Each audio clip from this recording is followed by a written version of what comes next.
মাত্র তো ভোট গ্রহণ তো এখনো পর্যন্ত শুরু হয়নি। ভোট গ্রহণ শুরু হোক, তাহলে বোঝা যাবে পরিবেশ পরিস্থিতি কেমন আছে। আর আপনাদের মধ্য দিয়ে অনাবাসিক শিক্ষার্থী যারা আছে, আমি তাদের প্রতি আহ্বান জানাচ্ছি, হ্যাঁ, ঢাকা বিশ্ববিদ্যালয়ের শিক্ষার্থীবৃন্দ, বাংলাদেশের ইতিহাসে একটা দীর্ঘ সময় আমরা এই ভোটাধিকার হরণ নিয়ে সংগ্রাম করেছি।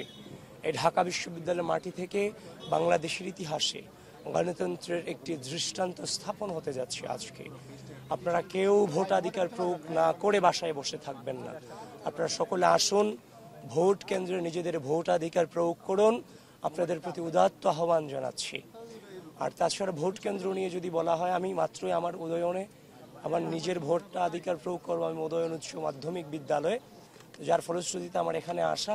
আমি এখনো ভিতরে ঢুকিনি, হয়তো বা পরিদর্শনের পরবর্তী মন্তব্যতে আমি জানাতে পারবো বা হচ্ছে যে সামগ্রিক পরিস্থিতি সম্পর্কে। কখন ভোট দিতে পারেন আপনি? আমি দেখি, এখনো পর্যন্ত শুন না, খুব তাড়াতাড়ি হয়তো বা দিব। কিন্তু আমি আপনাদের মধ্য দিয়ে গোটা ঢাকা বিশ্ববিদ্যালয়ের সকল শিক্ষার্থীকে আহ্বান করছি, একটা দীর্ঘ সময় পরে গণতন্ত্রের দ্বার উন্মোচিত হতে যাচ্ছে। ভোটাধিকার প্রয়োগ করার সুযোগ হচ্ছে। তারা তাদের বিবেককে খাটিয়ে যথাযথ নেতৃত্বকে তারা বেছে নেবেন, সেটাই তাদের কাছে আকাঙ্ক্ষা।